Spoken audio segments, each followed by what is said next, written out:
Good morning students, I am Priyanka और आज हम करने जा रहे हैं क्लास 9th की साइंस। और आज का हमारा टॉपिक रहेगा परमाणु एवं अणु।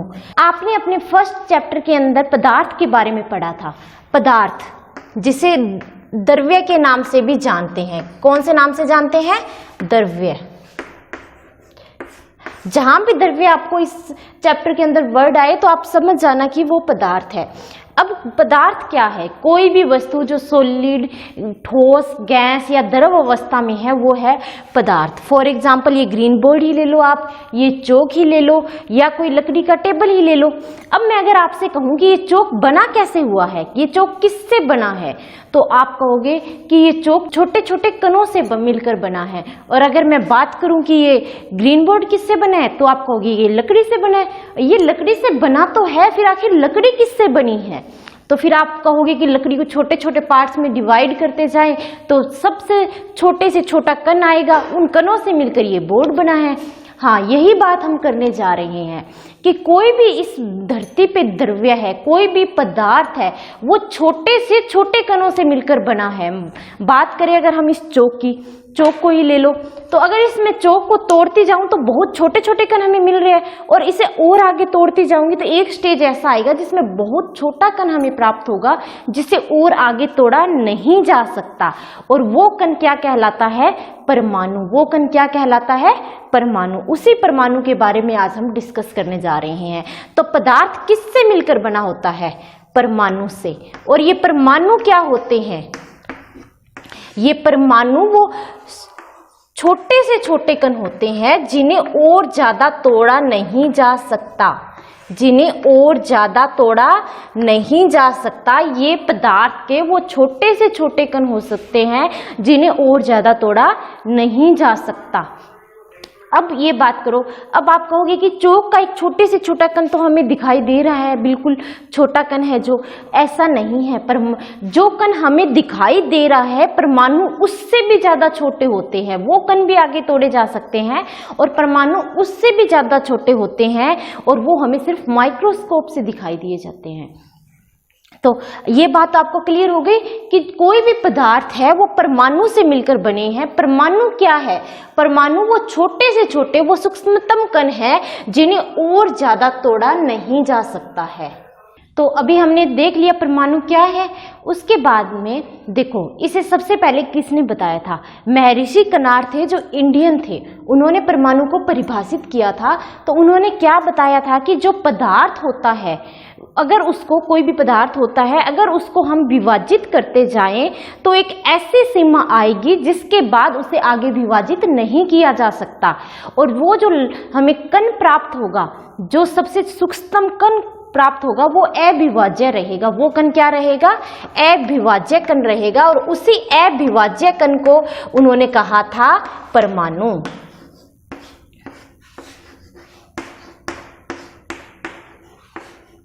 अभी तक जो हमने परमाणु की डेफिनेशन की थी वो हमने आपको पहले ही बता दी परमाणु क्या होता है। बट इस सीरीज में सबसे पहले महर्षि कणाद ही आए थे और उन्होंने ही बताया था कि जब हम पदार्थ को छोटे छोटे भागों में विभाजित करते जाएं तो एक ऐसी सीमा आएगी जिसके बाद उसे विभाजित नहीं किया जा सकता। और वो छोटा सा छोटा कण, वो अविभाज्य कण क्या कहलाएगा? परमाणु। ठीक है, ये सबसे पहले आए थे महर्षि कणाद और उन्होंने परमाणु के बाद में बताए थे। ठीक, इसके बाद लवेजिये एंड जोसेफ एल प्राउस्ट आए जिन्होंने अपने दो नियम हमें दिए। उन दोनों नियम को नाम दिया गया रासायनिक संयोजन के नियम। किसने दिए थे ये नियम? लवेजिये एंड जोसेफ एल प्राउस्ट। तो इन्होंने जो नियम दिए थे उसमें पहला नियम था द्रव्यमान संरक्षण का नियम।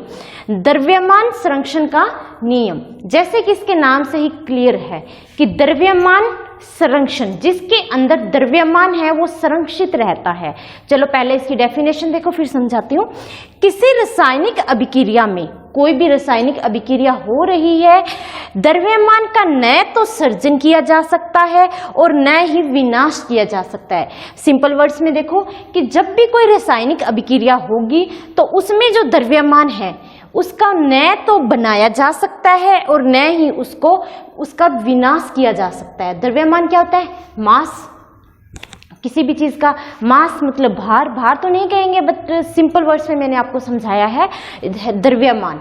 तो कैसे, जब कोई भी रासायनिक अभिक्रिया हो रही है, कोई भी रासायनिक अभिक्रिया लो, आप सिंपल लो, दूध और पानी को ही मिक्स कर लो। आप 10 लीटर दूध लो और 10 लीटर पानी लो और उनको मिक्स करो, कितना बनेगा, उसका द्रव्यमान क्या रहेगा? आपका जवाब रहेगा 20 लीटर। क्यों 21 लीटर क्यों नहीं बना, या फिर वो 19 लीटर ही क्यों नहीं बना?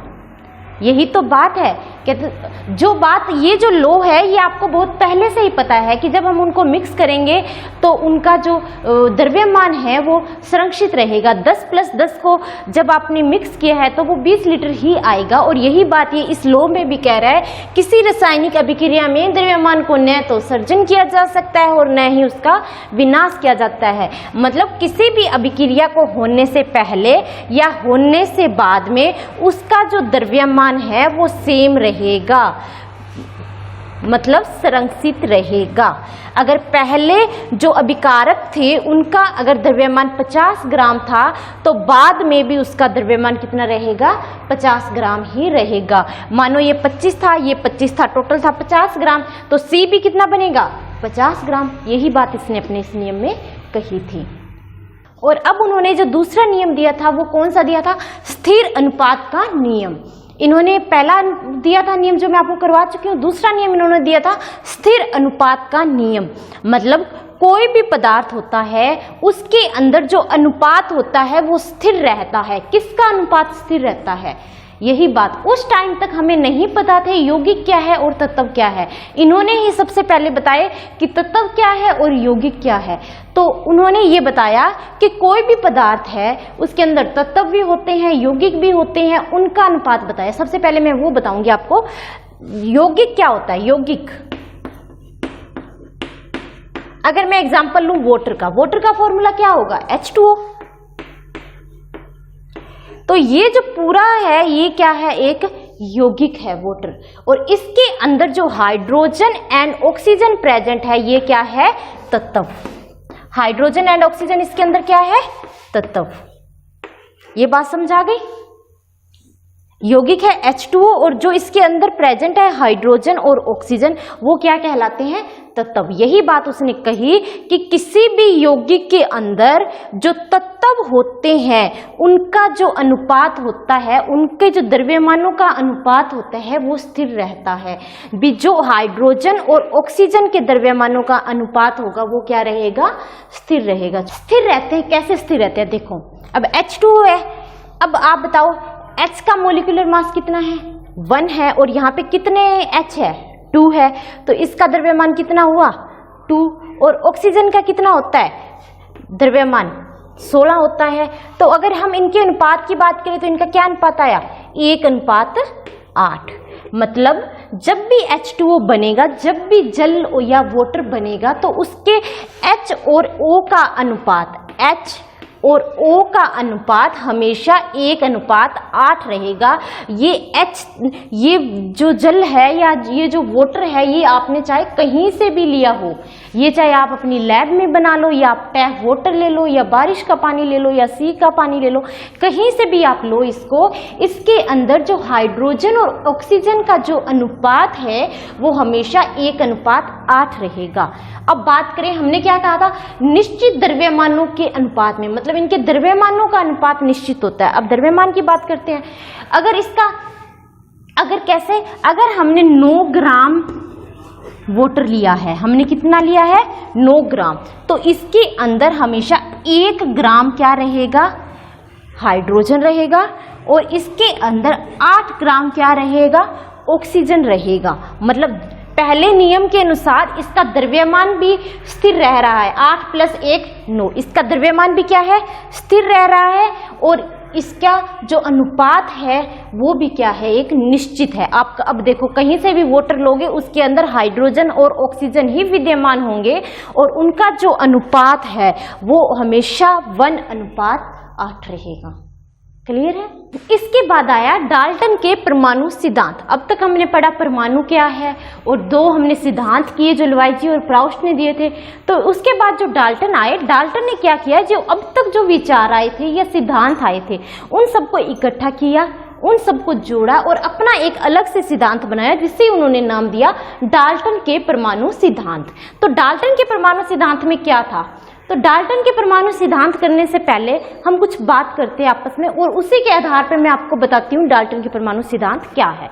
तो सबसे पहले आप मुझे एक बात बताओ कि जो द्रव्य होते हैं, जो पदार्थ होते हैं, ठीक है, जो द्रव्य होते हैं वो किससे निर्मित होते हैं। ये बात हमने अभी की ही है कि जो द्रव्य होते हैं मतलब जो पदार्थ होते हैं, सोचो ये किससे निर्मित होते हैं, ये सभी निर्मित होते हैं किससे, परमाणु से। किससे निर्मित होते हैं, परमाणु से। यही बात आपने इतनी देर से की है कि जो सभी द्रव्य है वो परमाणुओं से निर्मित होते हैं। उसके बाद में क्या आया कि ये परमाणु है। अब आप बताओ कि ये जो परमाणु है ये क्या है। ये जैसा कि हमें पता है ये क्या है, एक अविभाज्य कण है। ये क्या है, अविभाज्य कण है जो सबसे छोटे हैं।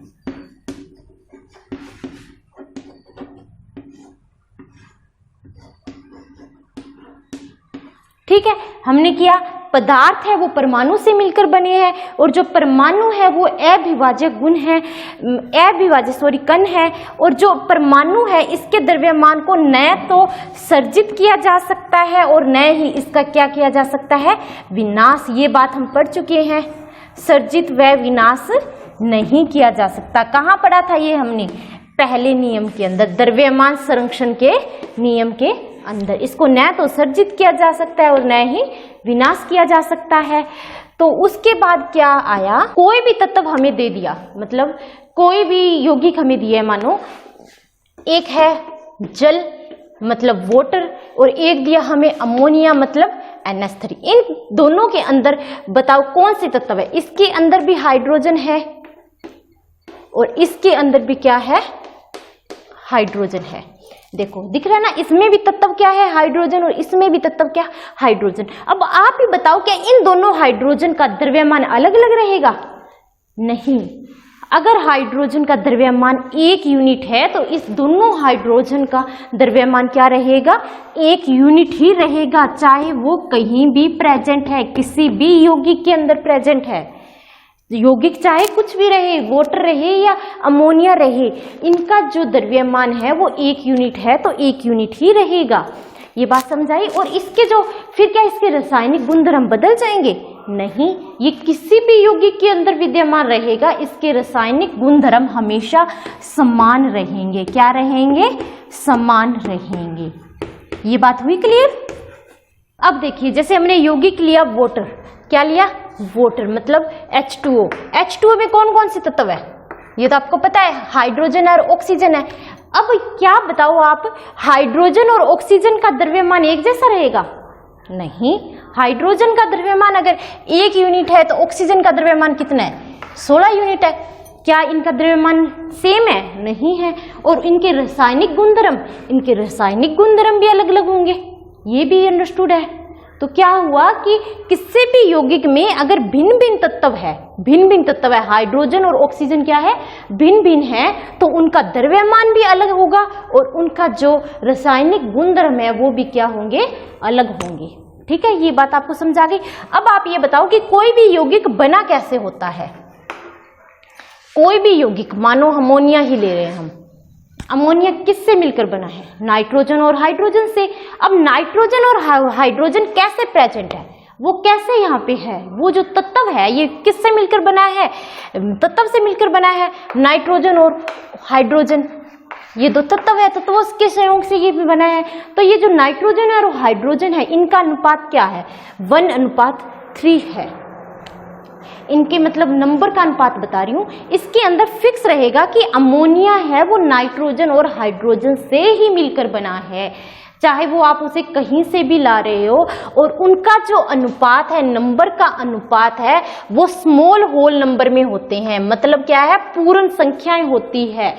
अब बताओ पूर्ण संख्या कैसे, जैसे NH3 है तो N1 है और H3 है, ऐसा नहीं हो सकता कि नाइट्रोजन आधा है और हाइड्रोजन 1.5 है, नहीं, ऑलवेज ये पूर्ण संख्या में होंगे और वो भी स्मॉल, ऐसे नहीं है कि नाइट्रोजन 1000 है और हाइड्रोजन लाखों में है, नहीं, जो तत्व प्रेजेंट होंगे वो हमेशा पूर्ण संख्याओं में प्रेजेंट होंगे और स्मॉल मतलब छोटी संख्याओं में प्रेजेंट होंगे, ठीक है।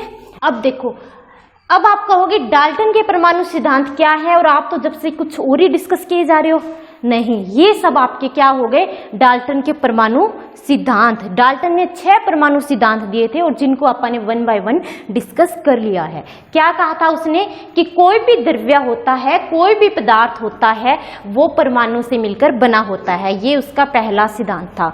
उसका दूसरा सिद्धांत था कि जो परमाणु होता है वो अविभाज्य कण होता है, उसका न तो सर्जन किया जा सकता है और उसका न ही विनाश किया जा सकता है, ये उसका दूसरा सिद्धांत हुआ। उसके बाद उसने तीसरा सिद्धांत क्या दिया कि कोई भी तत्व होता है, अलग अलग यौगिकों में कोई भी तत्व होता है, उसका जो द्रव्यमान होता है और जो उसके रासायनिक गुणधर्म होते हैं वो क्या होते हैं, समान होते हैं, ये सिद्धांत भी अपन ने कर लिया। उसके बाद उसका चौथा सिद्धांत था कि किसी भी यौगिक के अंदर जो तत्व है, जो अलग अलग तत्व है, उन अलग अलग तत्वों का द्रव्यमान भी अलग अलग होगा और उनके रासायनिक गुणधर्म भी क्या होंगे, अलग अलग होंगे। और उसका पांचवा सिद्धांत क्या था, उसका पांचवा सिद्धांत ये था कि कोई भी यौगिक जो तत्वों से मिलकर बना है, मतलब ये नाइट्रोजन और हाइड्रोजन से मिलकर बना है, जो तत्वों से मिलकर बना है उन तत्वों को एक स्थिर अनुपात में होते हैं, मतलब ये 1:3 में है और वो भी पूर्ण संख्याओं के अनुपात में, आधा डेढ़ा कुछ नहीं होगा, ठीक है। और उसके बाद में उसने जो छठा सिद्धांत कहा था कि उसके जो संख्या, अगर मैं कहूं कि NH3 है तो NH3 में जो तत्व है नाइट्रोजन और हाइड्रोजन, जो तत्व है नाइट्रोजन और हाइड्रोजन, उनकी संख्या भी निश्चित होगी। भी नाइट्रोजन 1 है तो हमेशा 1 ही रहेगा अमोनिया में, और हाइड्रोजन 3 है तो हमेशा 3 ही रहेगा, उनकी संख्या भी निश्चित होगी और उनके जो प्रकार है वो भी निश्चित होंगे। तो चलो डाल्टन के परमाणु सिद्धांत पे एक नजर डाल लेते हैं दोबारा से। सभी द्रव्य परमाणुओं से निर्मित होते हैं, कि जो भी द्रव्य है, जो भी पदार्थ है वो किससे निर्मित होंगे, परमाणुओं से निर्मित होंगे। और परमाणु क्या है, परमाणु अविभाज्य सूक्ष्मतम कण है जो रासायनिक अभिक्रिया में न तो सर्जित होते हैं और न ही उनका विनाश होता है, कि जो रासायनिक अभिक्रिया होगी उसमें न तो परमाणु सर्जित होते हैं और न ही उनका क्या होता है, विनाश होता है। ये पहला सिद्धांत था जो लेवेजियर का। फिर उसके बाद दिए गए तत्व के सभी परमाणुओं का द्रव्यमान व रासायनिक गुणधर्म समान होता है। कोई भी तत्व हमें दिया है उसका जो द्रव्यमान होगा और उसके जो रासायनिक गुणधर्म होंगे वो हमेशा क्या होंगे, समान होंगे। उसके बाद जब भिन्न भिन्न तत्वों की बात करेंगे तो उनके द्रव्यमान एवं उनके रासायनिक गुणधर्म भी क्या होंगे, भिन्न भिन्न होंगे। पांचवा क्या होगा, भिन्न भिन्न तत्वों के परमाणु परस्पर छोटी पूर्ण संख्या के अनुपात में संयोग कर यौगिक निर्मित करते हैं। मतलब जो तत्व के परमाणु है वो संयोग करके क्या निर्मित करते हैं, यौगिक निर्मित करते हैं। और कैसे वो संयोग करते हैं, छोटी पूर्ण संख्या के अनुपात में। देखिए अब इसका 6 सिद्धांत, इसमें क्या कहता है, किसी भी यौगिक में परमाणुओं की सापेक्ष संख्या एवं प्रकार निश्चित होते हैं। मतलब ये क्या है, ये वही है लवाजिए का स्थिर अनुपात का नियम जो अपन ने किया है पहले। इसमें क्या कहा था उसने, भी कोई भी यौगिक है, मान लो अपन ने क्या ले लिया, अमोनिया ले लिया। अमोनिया में जो उसके तत्व है, जो उसके तत्व के परमाणु है वो कौन से है, नाइट्रोजन और हाइड्रोजन। ये बात निश्चित है, मतलब उसके प्रकार क्या है, निश्चित है। अब बताओ अमोनिया में उसकी संख्या भी तो निश्चित है, भी नाइट्रोजन 1 होगा और हाइड्रोजन कितनी होगी, 3 होगी, तो उसकी संख्या भी क्या होगी, निश्चित हो गई। आगे समझ।